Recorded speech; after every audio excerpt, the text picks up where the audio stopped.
Welcome back to a very special episode of Film Hooligans Behind the Lens. I'm John, the host, and as always, I'm joined by my co-host, Mr. Jason Altz. Hey everybody, welcome back. Tonight, we have the privilege of talking to not one but two filmmakers, directors, writers, producers, DP. Like, these two gentlemen do it all, and I am so happy to be talking about this film because I am literally giddy about What Doesn't Kill Us from 2019. East Texas, where the Bible Belt begins and where all your problems end.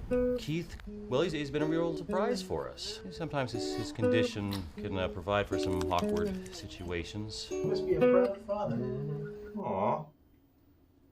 Oh. I mean, we don't just walk at normal speed. Come to my game, and you will see how fast I am. Being the first necrosapien athlete to actually make some noise nationally, You can barely hit it out of the infield. that's a pretty big deal. Oh yeah, we only eat meat. We don't brush our teeth. We are completely impotent. Necrosapiens can mate. I mean, there are enough of us around now. We're moving in together. Over my dead body! Oh, you know what they say. What doesn't kill us only makes us stronger.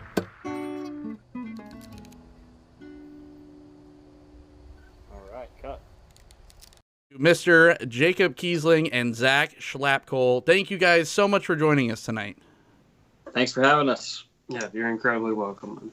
Like I said off air, it feels like I've known you for almost over a year now since I first did a review for this film, and I'm just so happy to see that this film still has legs. And first off, congratulations on what seems to be quite a successful festival run. What Doesn't Kill Us has been in contention for numerous awards and took home the Best Texas Feature at the Lone Star Film Festival. How does that make you guys feel that people not only still love the film, but it's still finding new audiences? It's pretty awesome. It's nothing in comparison to being at the festival and hearing the reactions while you're there. That's more humbling and more just generous than the award itself or any award. It's such a nerve-wracking thing. When we first showed a test screening to some industry friends out here, my hand was shaking pressing the play button on our laptop. Like, I was so nervous that didn't know how anything was good. And now we've experienced it enough in enough theaters to where like we know what jokes land and which ones don't. But it's just an awesome experience. It's the reason I hope theaters never die. Yeah, and that and it's really cool too for it to be, like you said, it literally is a year later that I think that we initially talked to one another, and something that Zach and I have I think that we've really learned is just the value of patience, particularly when it comes to filmmaking. And patience is really paid off whenever it's come to this film. Initially sparked your guys' interest in becoming filmmakers. I love the origin story, and how did you two meet? We met, it was my freshman year and your sophomore year of college, and it was at the intro to film class, and that's where we first met. Just in a very small classroom that's in a what's called the film house, and it's literally a house that's been kind of like taken over by the university, and it's used for the cinematography program. Yeah, the classroom was a living room, I guess, at one point. Probably assume. Yeah. It's probably a 12-person class, I guess, and. Yeah. If you've ever been in a film class, it's a bunch of different casts and characters, and I think Jacob and I were on a similar wavelength in terms of what movies we liked, what we were interested in, and what we wanted to create. Yeah, and that was where we had a series of projects to make during that first intro to film class there, and the final one that we made, and I believe the first one that you and I worked on together, was a short film called What Doesn't Kill Us. And it was based on pretty much the exact same premise as our feature film. And that's something that really stuck with us as a concept that could be taken much further than what we had taken it initially. So that's what then became the feature film. Stephen F. Austin State University then? I was just like, I couldn't find that anywhere. I had to like do some digging. So I was being quiet over here. In the small town of Nacogdoches, Texas. What I wanted to touch on, predominantly shot there, and then you also shot some of the pickup shots in Sherman Oaks, like during the apocalypse scenes, but you could tell that you guys really knew the area, you guys really put it on display. Part of, building a convincing movie is, especially when you don't have money, is hiding the areas where you can't afford to spend, right? So we knew by setting it in East Texas, that's the area we knew, the area we could shoot in, the area where we could pull the most resources from, whether it be actors or houses or locations. And it's kind of worked itself out that way. And, the story, we kind of leaned into those things as well. So it's all a symbiotic relationship between the production and the story itself. Right. In a matter of just knowing what we had accessible to us was probably the biggest thing. Mm-hmm. Because since we lived in the East Texas area, it was just natural that was the setting for, the locations of the film. And it was also, due to the nature of, well, I guess specifically the budget of the film, that we sort of kept it within that range as well. Because the thing is, like typically you have an apocalypse, it's probably something that gets outside of your town, but and that was something that we wanted to allow to happen, but we didn't want it to get so far out that it became like a worldwide pandemic, so that people were questioning, well, why are we only seeing what's going on in East Texas? So guns. The answer is guns, turns out. Yeah, exactly. Yeah. So I guess that since the apocalypse was held within that area, we knew that was only an advantage for us. So that was something that kind of called itself to the story of the film. And so that's the way it was, because we couldn't allow this to be something that got so big in scope that we were incapable of accomplishing the vision that we came up with. I feel like you guys were really fair to the area, and I think people from the area really appreciated that. Like, you're not going to win Best Texas Feature at a Texas film festival unless you're, pretty fair to the people from the area. I think there's the quote from the movie is the people don't have a lot of arrogance, but they are a little set in their ways. And I don't think that was unfair necessarily. I think it kind of explained why, like, there's just a little bit of prejudice because this whole thing's new. You managed to make a film that sort of is an allegory for racism without calling the people from the area racist. And I think that was, done very deftly. And I think it that might not have been necessarily easy if you hadn't been thoughtful about it. So I think that was a consideration you definitely made. I could tell. That's like at the highest. That's like the pinnacle of a compliment you could receive, I guess, because we showed this in Nacogdoches a year ago at a test. Or I guess it was beyond test screening. It was like the screening for all the people that helped us along the way. And a concern of ours was very much like, I don't know if people are gonna like it. Like, I don't know if they're gonna think we're taking cheap shots or even opposite. I don't know if they're gonna think that we're preaching to them, and it definitely wasn't the case. People, they laughed when they were supposed to, and that was it's the greatest compliment I guess you could aim for this kind of film. And you said this one came to you in film school still, and Zach, I think you're credited for the creation of the story, right?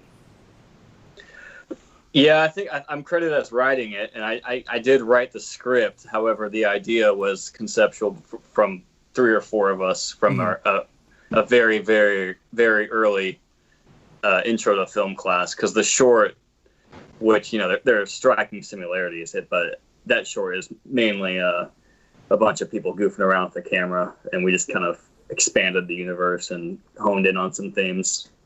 Yeah, because the story is, I mean, the story for this film is, it's kind of, I don't know, it's very particular to our own production here. Because you make no mistake, like Zach was very much the writer of this movie. And I believe you started writing, you know, it came to be our junior year. And he just did it on his own free time, and we all collectively came up with our own ideas, and he put them to paper. And then it was just a matter of getting together, talking about it, and then he'd do the revision. And then I don't think it probably took like one revision, and we were already like shooting. Or something. we were very awesome. we were already going to shoot. But the thing with this film was that it definitely the nature of it lent itself to improvisation, you know, just throughout, and that's definitely what we did. And you know, no, of course, you're not going to take offense to this, but some of the best stuff that we came up with was just organically on set, for sure. You know, and just a matter of just, you know, what can we do with this, and how can we play with it, and how can we, you know, maneuver our film and this scene in a way that, you know, makes more sense than it previously did, but also how can we push it comedically? How can we push it dramatically? And, you know, that was something that, having 3 directors, there was 3 of us on set, you know, like we were doing everything, but like, amongst those things we're directing, you know, cohesively. And it was us coming up with ideas, but it was very much up to us to leave, to allow the actors to play within the scene as well, because we wanted them to feel at liberty to, you know, to express their ideas and the film as well, because that, again, that really lent itself to the mockumentary style. Yeah, we really wanted to capitalize on the actual locations we're filming. Obviously, there were no sets or no, you know, stages or pieces around us, but I guess we were encouraging ourselves and the actors to play with what was around them. And one of the most obvious examples of that is when they're at the hospital, at the fertility clinic, figuring out what's wrong with Keith, right? And there's this massive rubber reproductive organ. That was on the other end of the room, and I was like, I remember grabbing that and being like, "This has to be." Yeah, we have to display this. Has to be in the movie. We're like, all right, you don't have a big rubber ass like in the room and not put it in the movie. Yeah, so then like on the spot we kind of rewrote the scene to start and end with that prop, I guess. Yeah, what it is. Yeah. Which, you know, is a prop that by no means we could have afforded had it been intentionally written into the script. Just the fact that we stumbled upon it on site, we're like, all right, production value, let's go. Yeah, it made the entire scene. Yeah, right? that's why that scene starts and ends on that button, I guess. I love stories like that where you just assume something was super duper intentional, and then you find out it's not. Like, there's this episode of 6 Feet Under where there's, like, this giant stained glass window in a church, and, there's an altar boy kneeling, and it looks like he's blowing the priest. And he was like, wow, how expensive was it to put that up? And then you watch the commentary on the episode, he's like, yeah, we just went to a church, and that was there. We're like, well, that's going to the episode. Yeah, exactly. And if you're not constantly looking for or being susceptible for that sort of improvisation on set, like, I don't know what you're doing making movies, because that's the most fun. That's the best part about it. Yeah, and you kind of applied that ethos from like letting the actors play around with the dialogue to just being willing to incorporate random crap from around the office. Yeah. I dug that. A lot of physical gags in the movie. I noticed, and like I don't normally love that, but like I think it worked within this, because something about the mockumentary, like it was shot so seriously that like the physical gags were, I think, a little bit more welcome. You know, something that we did talk about prior to shooting was that we did want this to have a dramatic edge to it, which I think is kind of missing in the majority of mockumentaries, and probably intentionally. Series that we kind of drew from, particularly, I guess, The Office, that does have, it does have moments of drama in it, but the drama isn't necessarily, and I guess I have to categorize drama particularly, you know, because I guess the conflict between characters in The Office is what drives the story forward, and I guess you could categorize that as drama. But I mean, emotionally, you know, like what people typically think of like drama, like I guess Boo-hoo type of like real problems type of drama. That's not what pushes The Office forward. But it's the relationship between characters. And something that we wanted to be sure to do in this was, you know, to allow ourselves to go to, you know, those spaces in people, and actually hit on some real meaningful issues that typically are kind of hard to well, I guess to discuss in general, but typically I guess you wouldn't really expect in a comedy. Yeah, I think it was chock full of good messages. I think that it had the comedy of The Office, but it had the heart of like a Friday Night Lights. I got a huge Friday Night Lights vibe from it as well. I mean, it's ballsy. It's a ballsy move to make your first feature have things like, you know, commentary and, like we said, like racism, and then you had like even like the infertility section. There was just so much more than just like a gag reel, you know, that it could have been. The fact that it had equal parts heart and everything is what makes it special. And conceptually speaking, was that the goal? Like, you wanted to make a film as far as like as a vehicle for commentary and touch on these things, or conceptually was it, hey, I want to make a zombie film? It was a little of both.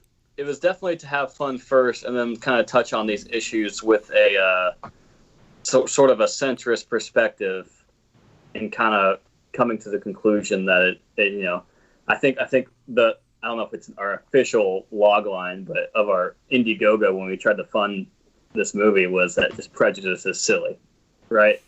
Mm-hmm. And that in itself kind of implies a level of comedy that apexes the drama or the social commentary of it itself. And like you said, it is ballsy. It's a little brazen to do that for your first feature. And if I were a smarter person at the time, I wouldn't recommend it. Because we were probably a little in over our heads for a little bit of it. And the end goal was just to have fun with the subject matter, I think, and not take a side, just kind of address it. And, you know, a lot's changed since when we filmed it, for sure. And the social, you know, identity politics of everything, but you know, hopefully, if anything, it might have graced our movie with a little better of a perspective. I think it's interesting that you guys said like you were kind of shooting for an Office thing, because I feel like in The Office the characters are like the butt of the joke, and in this movie like the characters really aren't the butt of the joke. It's like if The Office, if everybody was Oscar. This is sort of what this movie is.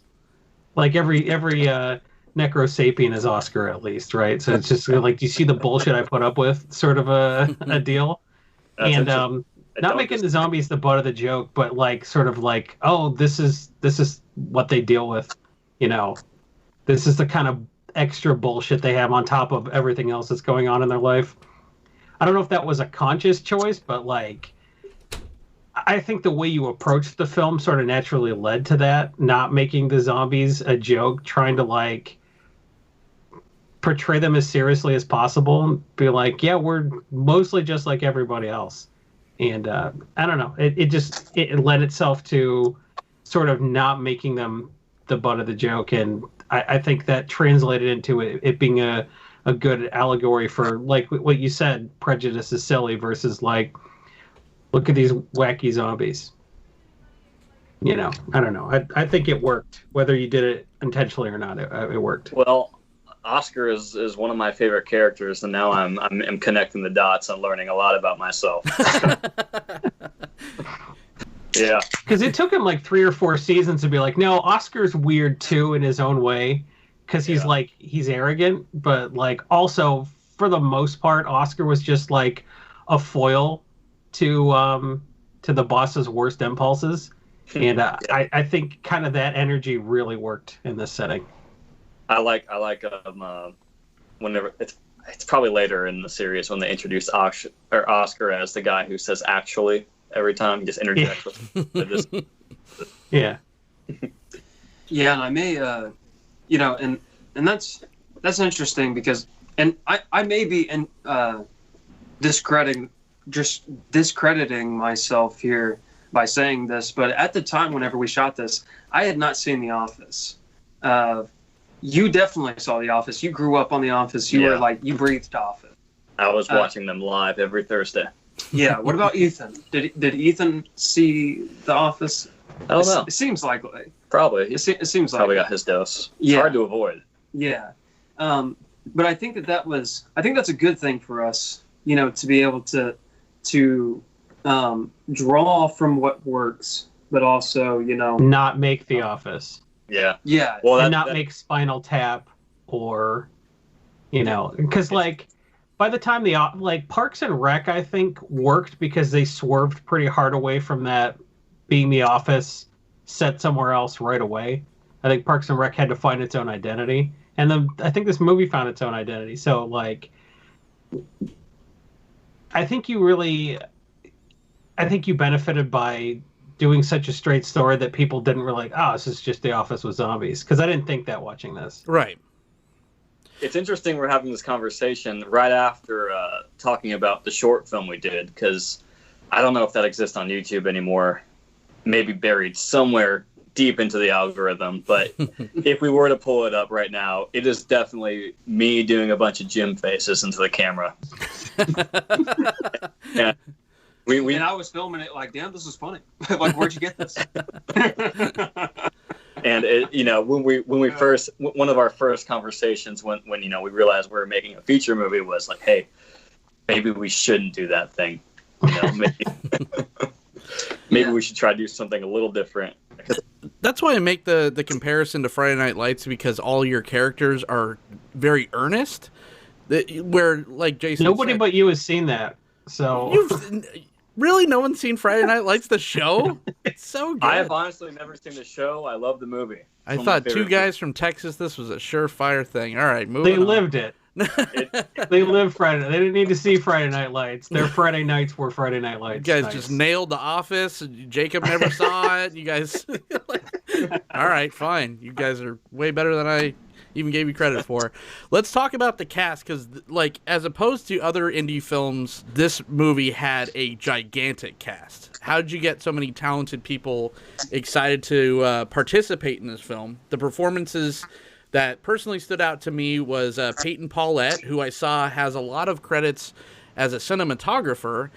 He played Keith, and then Christian, I think her name's Christian Hobson, plays Sarah Taylor. I think Jason and I both agreed that she was the absolute, like, lights out standout of the cast. So basically, the criteria was: were you in Nacogdoches in 2016, and did you?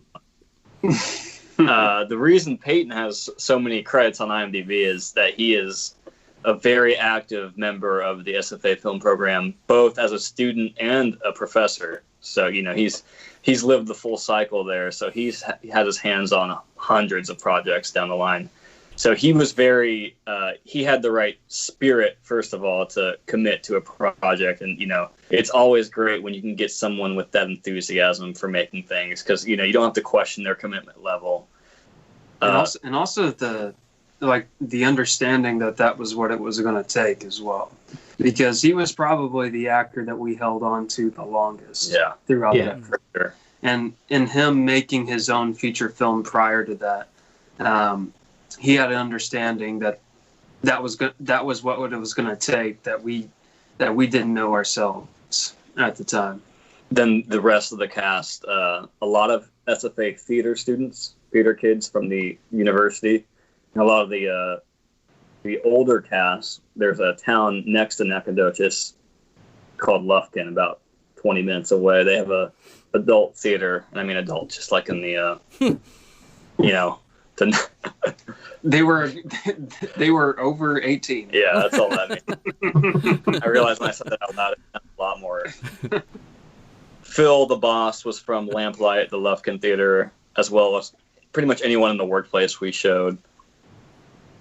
So we're pretty much pulling together, and it at the end of our 3-4 year tenure at SFA, making a bunch of short films, we gathered like a massive Rolodex of actors, so we were able to pull from that where we thought was appropriate. We probably had, 100, 150 people we knew that we could rely on for a day's worth of shooting. Yeah. And it's also, it's nice to hear y'all say that about Christian as well, because I think we both completely agree in that she's, she was one of the most talented people that we had on set. It definitely started at the writing level too, knowing who we knew, who we trusted to knock it out of the park, and hey, let's maybe write that person a role. And I think it started with Peyton and Christian. Yeah. And, I don't want to discredit your guys' performances either. I mean, you guys both put on as angry necrosapien beating the shit out of someone in a bar to kind of, dare I say, douchey guy on the radio. I loved it. Yeah, that's basically right. Yeah. And, that just came to be because it was like, we were running thin on people that we knew that, to fill all of these roles, but it was also like, we know that we can probably play these to a certain extent. Mm-hmm. And I mean, shit, if we can't, we got 2 other directors on set. So, let's go for it. I think Jacob, Ethan, and I we were pinch runners, I guess, and just we knew that our time would come. It all hinged on whether one actor would bail on us last minute or not, and then it's like, hey, it's your time to shine, baby. Well, Ethan was Buffalo Chicken Pizza guy, right? Oh yeah. That whole thing in therapy with him getting increasingly pissed off was probably my favorite scene in the movie. It was a little obvious, but I really liked it about how you knew where it was going. That was a lot of fun. I think honestly, my favorite scene of the movie it started out as such a dramatic piece, and then it turned into such a funny gag. Is her using the restroom, and then they're like, "Oh, come on, guys! Stop filming!" And then literally, there's a dude in the shower. You pull back the shower curtain. Yeah, I belly laughed when I saw it and rewatching it. I'm like, "Yep, that's my favorite scene." And that's hard. Comedy's hard to do. You guys pulled off the jokes and the timing really well. Well, it's interesting you say that, because that goes back to what we were talking about earlier. About using your surroundings on set. That whole gag, the inception of that was that's where he had to stand to get the sound, and that take was our last take. We're like, hey, let's try this way. Let's have Tyler, our sound guy, pop out and make a big ordeal about it. And then we shot that pretty early on. So then once we had that in the bag and we knew that was a possible take we were going to use, then the task became trying to put him in scenes prior to introduce him as a sound guy, so it wasn't so jarring. That's why you see him he's in the back seat and stuff. Yeah. Yeah, that was I think that was a scene that was shot pretty early on in our production, and I think that largely introduced us to to combining what was practical with what was in the story, because they kind of should be one and the same, being a mockumentary, which is supposed to be a documentary. So like the thinking was that, like, clearly he couldn't get the sound unless he was in the bathroom with them. So the only logical place to put him was the shower, and then there came the joke. Yeah.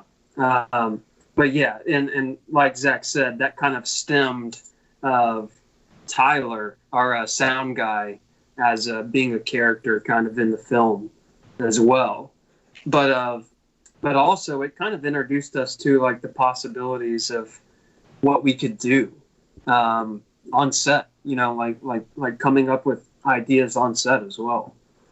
Yeah, we knew we didn't have the money to make a high production value type of movie, so we had to get creative in different ways for sure. And this was your first, like, obvious first feature as a DP, Jacob, right? Like, what was that whole experience like, and what can you take from this doing future projects? For one reason or another, I had kind of become like the DP guy in school, and not to say that people were like clamoring for me or anything, but that was where I tended to fit in most among crews.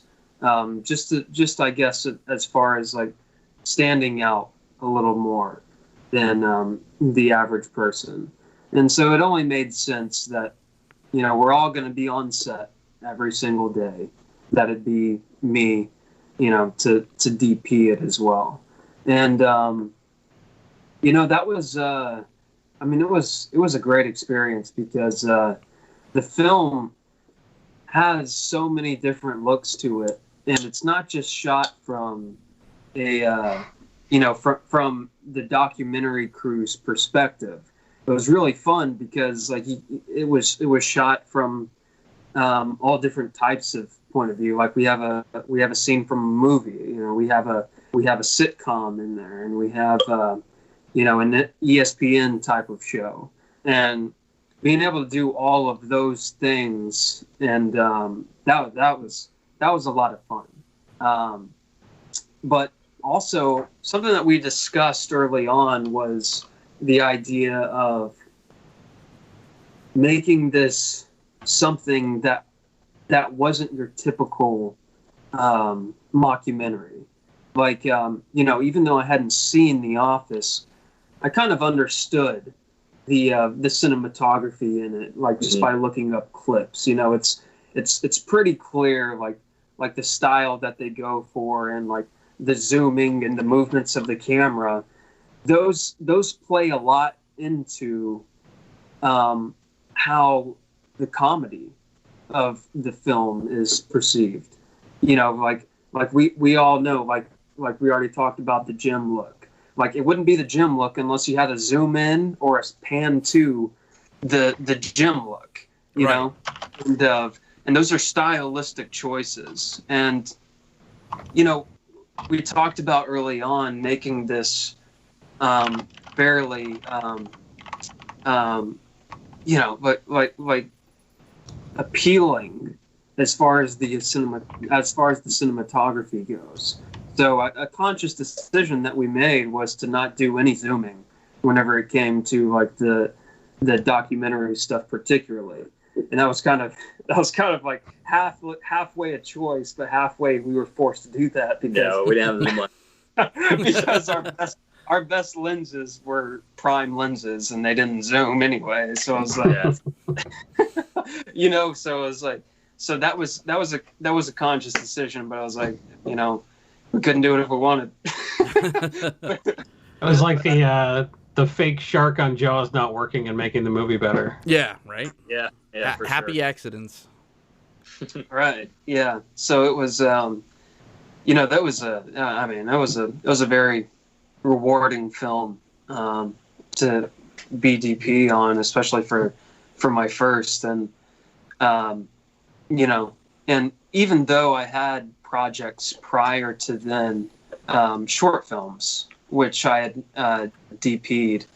You know, it just, there's just something about DPing a feature that just like, there's just so much to learn and so much to understand that I was really, I'm really appreciative to come by at such a young age, still being in college. And you know, the main reason that I felt like it was appropriate was because I had Zach and Ethan, both as directors as well, to see the things in acting and whatever else it may be that I wasn't picking up on because I was looking at it through the lens and paying attention to it from a cinematography point of view.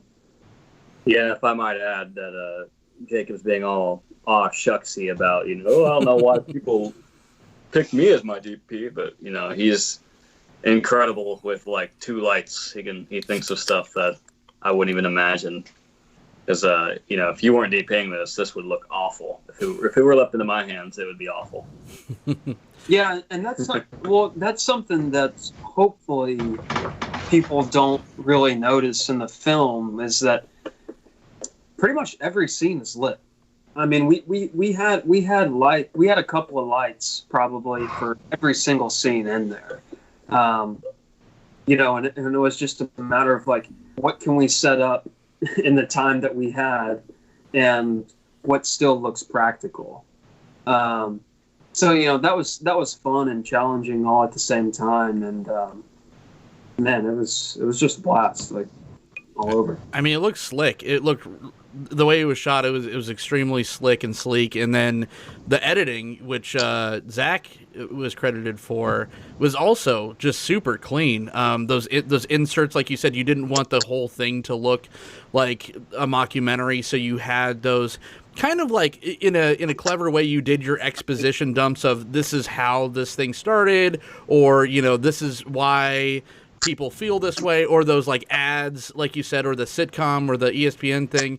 So there was so much to do as far as cramming, as far as the editing process goes. So kind of the same question for you, Zach, but talking about the editing, like how was that experience and what did you learn from it? I guess it depends on which aspect of editing we're talking about, because if it's like the expositional portions of the movie or like the sports show, I pretty much went crazy during that.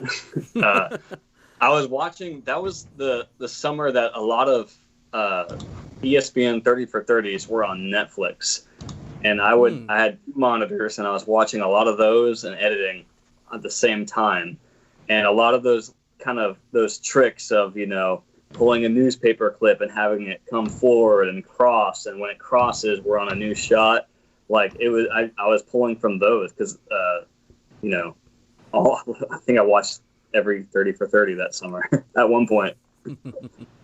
I do miss those.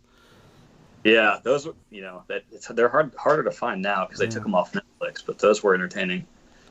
And then the sports show was just a matter of me watching those actual sports shows and seeing when the tickers would come up and the graphics that would pop up. And, it was a lot of trial and error because I would overdo it at some points. But that adds to like the satirical nature of the film as well. Yeah. Like taking what you're seeing and then applying that to your own film. It's not meant to be so head on that you can't tell the difference, but it's supposed to be obviously recognizable, but at the same time, it's like whenever you can tell a slight difference between them, I feel like that kind of adds to the comedy in a way. There's something we also talked about early on was making this movie edited in the style of Edgar Wright, and we talked about that actually a lot later on in the editing of the film, because there was a period of time whenever we had shot the majority of the movie, and I moved to LA, and then Zach moved to LA as well, and then we kind of rekindled and started editing the movie together again. And throughout that process, we really talked about bringing like some Edgar Wright style to it as well. And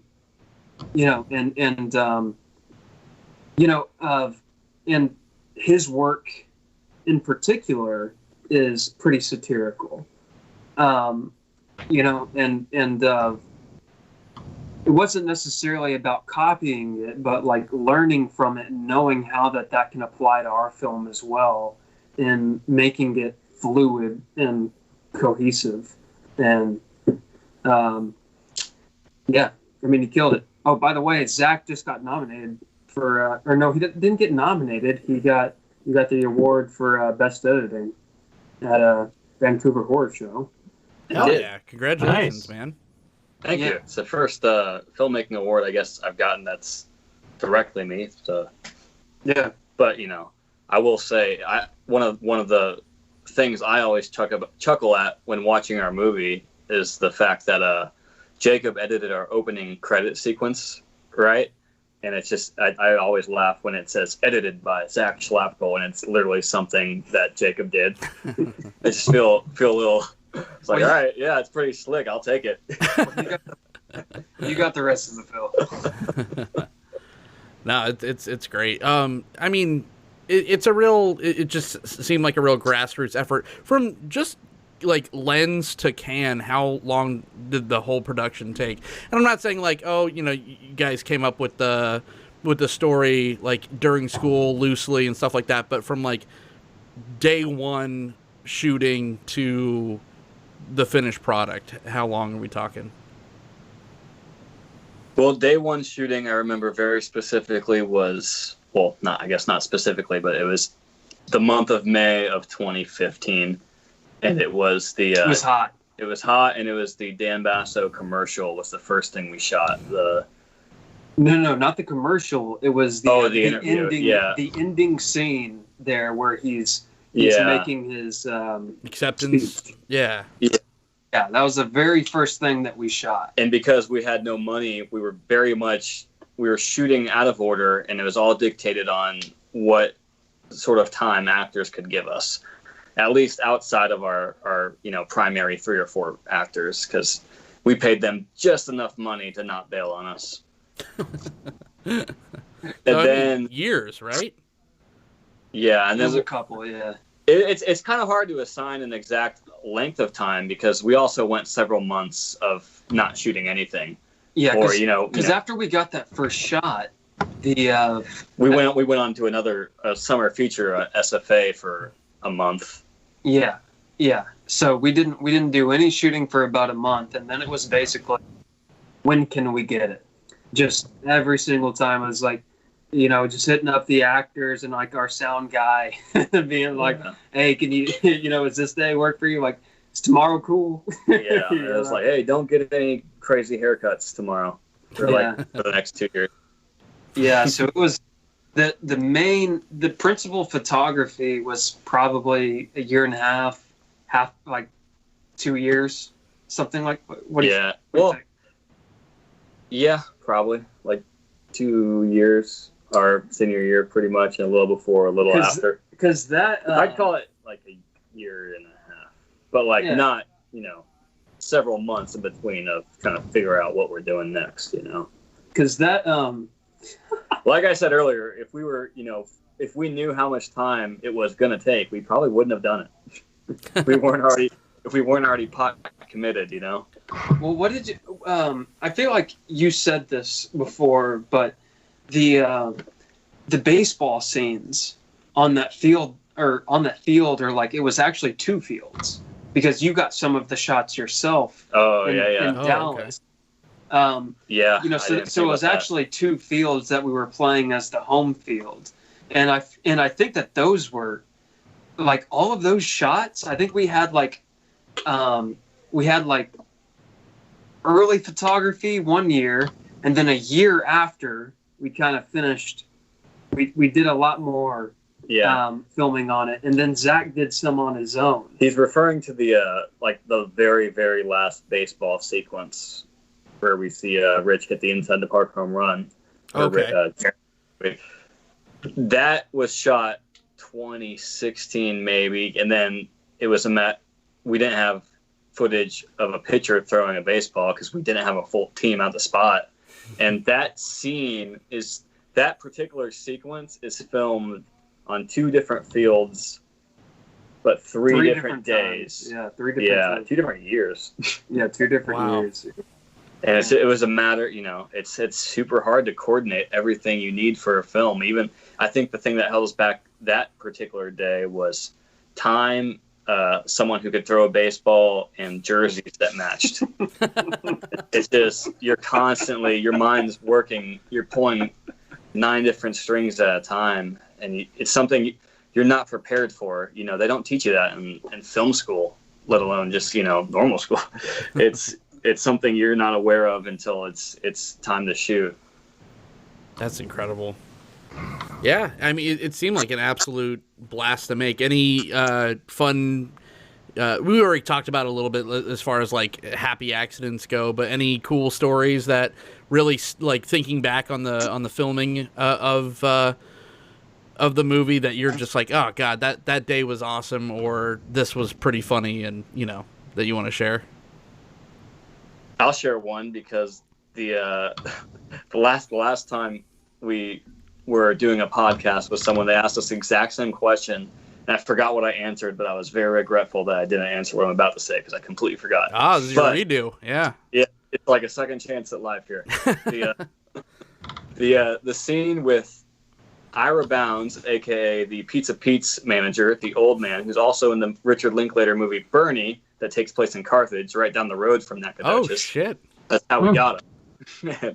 Anyway, we only had 1 or 2 takes of him giving his spiel, and I wish we had more because the more takes you get, the more you have to pull from, and would have gotten a. Well, he's somebody who had acted before. Yeah, he was in Bernie. Is that right? Yeah. Yeah, he was in Bernie, but they got him because he was a non-actor. They got a bunch of non-actors for that film, and you could tell, like as any actor is during, like they're somewhat nervous, like during whenever they're delivering their lines for the first time, and it's like it's usually something that you kind of have to break through and try a couple of times, and we didn't have that opportunity. Yeah.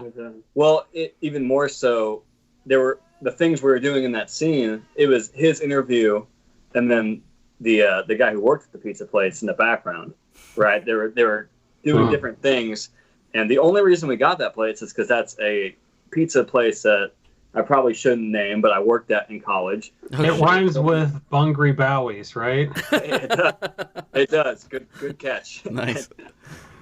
And we weren't necessarily allowed to film there. I talked to one of the managers, but not the general manager.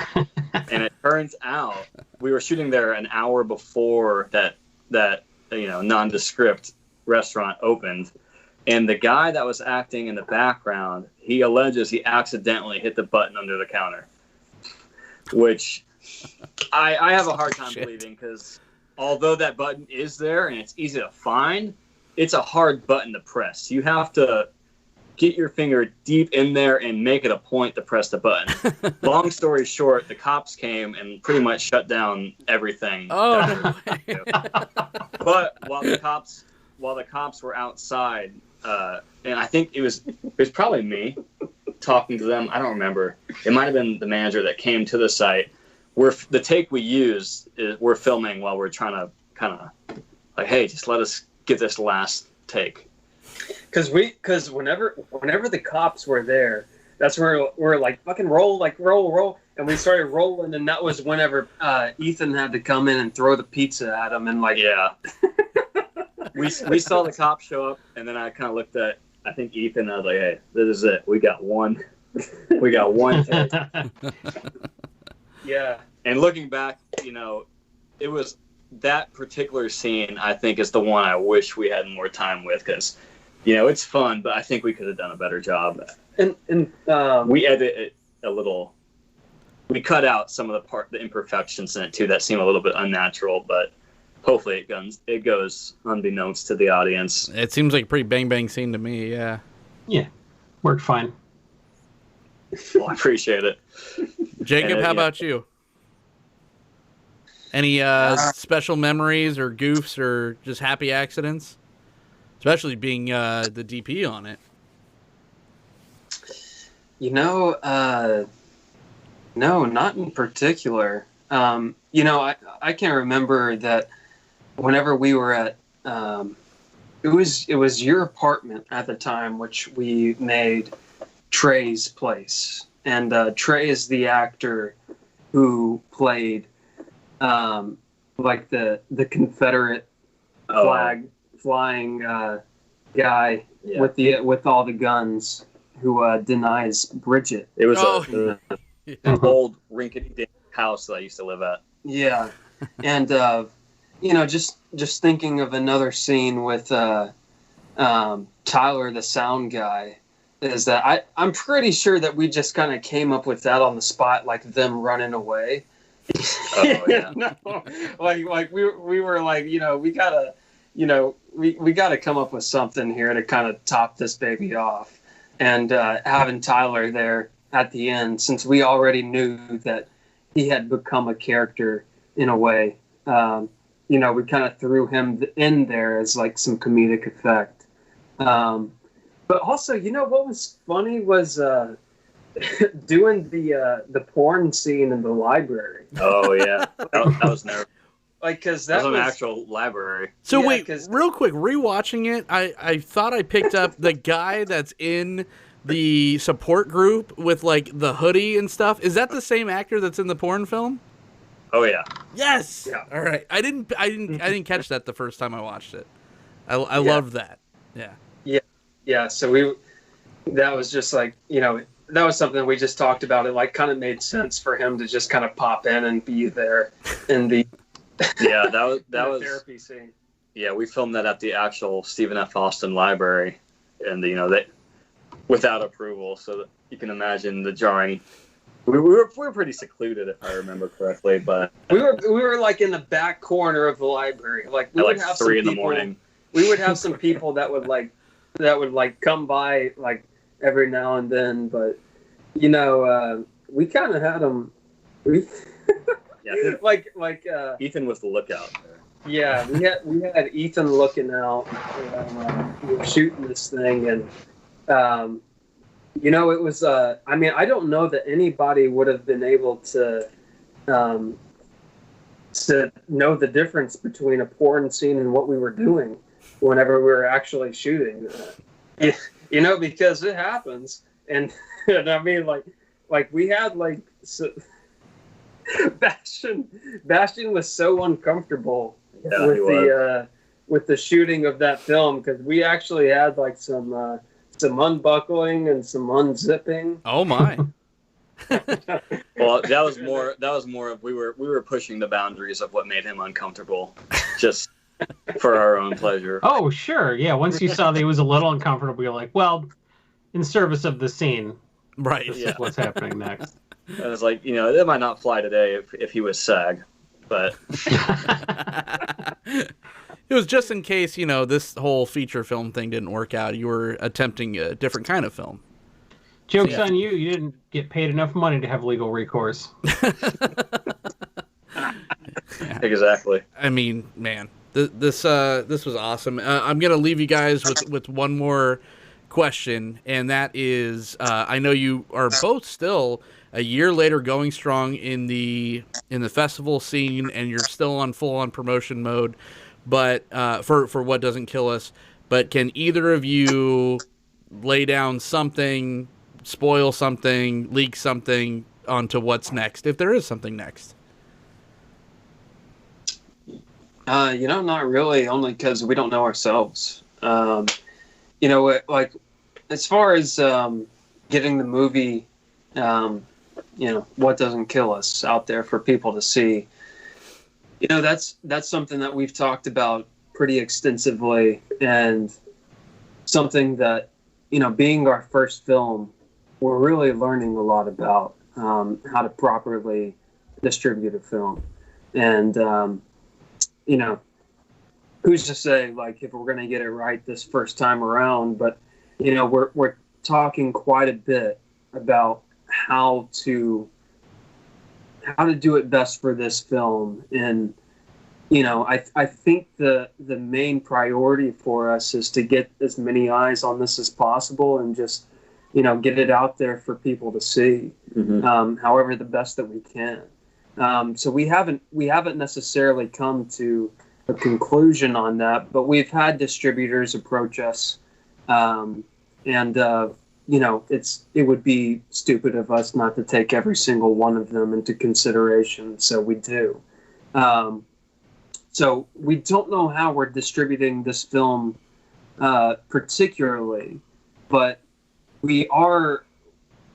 what we are going to do is make the best move that we can conceive as of right now, or at whatever point that we distribute this, and just make the best out of it, and then. Yeah, I was going to add on the main thing I think I'm concerned about. I think you're on the same page. Is eyeballs on the movie. Yeah. And we've gotten some resources thrown our way from some of the festivals we gotten in that they can put us in connections with the right type of people to make that happen. So we're going to pretty much hit it hard the next couple of weeks and make full. Yeah, because like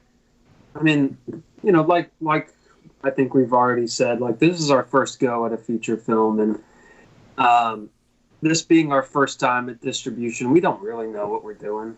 I mean, let's be real. I mean, and the one thing that has really paid off with this film is our patience, and being able to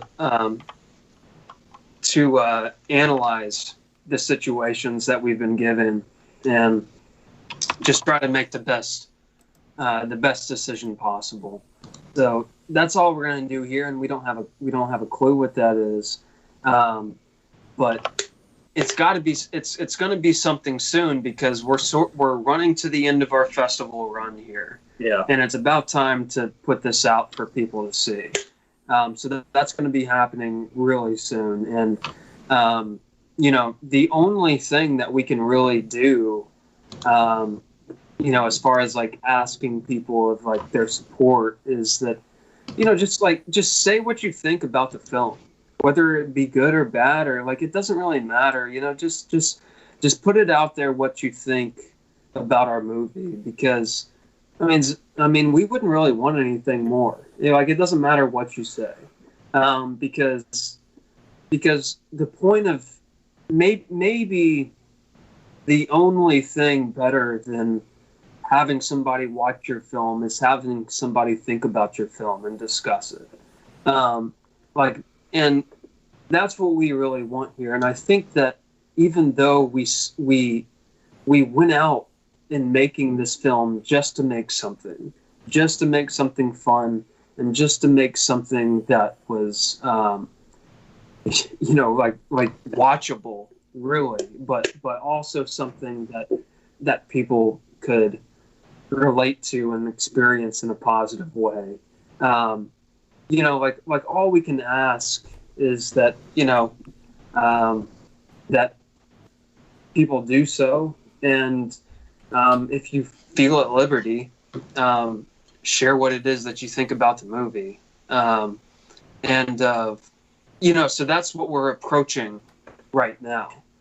I was going to say, if I were a betting man, I would say that our movie would find a home soon, within the next couple months. And when that happens, you guys will be the first to know, because we really appreciate you guys being some of the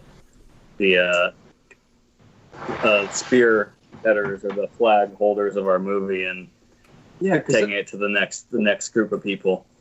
And that's nothing to be undermined either, and and to make it clear, like, we did initially in receiving a review, we did reach out to you guys, and it's nothing that,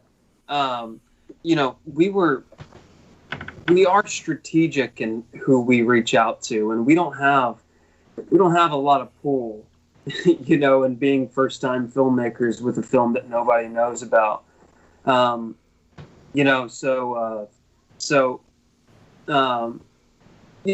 It's important to point out that that we are very grateful of you guys and being able to, giving our film a chance and giving us a chance, and just, if anything, just an hour and a half of your time just to watch a film and see how it is that you like it yourself.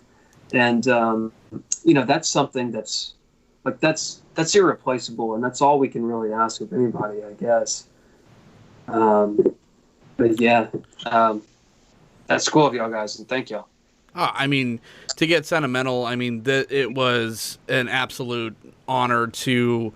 I just feel really lucky that you guys found us and reached out to us, because it was a joy. Like I said, Jason and I have been lucky enough to review a lot of indie film lately, and this one still was just like one of the ones that a year later stuck out to me, that I'm like, anything that we could do to use our platform to kind of get the word out, I still want to push this thing, because I ask, it's kind of a weird question, where I was just like, oh, what's next on the thing, because this film just feels so competently made by experienced filmmakers, that I just assume that you guys are going to have this meteoric career, and I think you guys will, because this film, with what you guys did, with what you had, it's a really special thing. So I want to throw a thank you right back at you. So thanks for making a great thing. Thanks for trusting us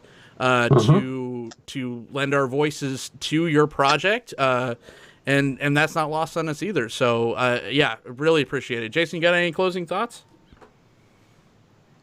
I just kind of want to echo some of John's sentiments, I guess. We really appreciate you reaching out to us, and hopefully soon we can update our viewers. I'd love to see this available to stream somewhere, rent on Amazon or something like that. I wouldn't be at all surprised if that's something that's a possibility in the next couple of months. We would love to give our viewers an update and, let them see the movie like we were able to.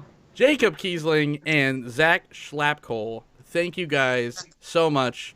The movie is What Doesn't Kill Us. Still making the rounds in the festivals. I can't wait for everyone else out there to go check this thing out. Where can everyone find you, and where can everyone find the movie right now, as far as social media goes? Yeah. I guess the best thing that anybody can do is just check us out on either Twitter or Facebook, if you prefer either. And then we've got our website as well. That's WDKUmovie.com. And that's also the Twitter handle, I believe. Yep.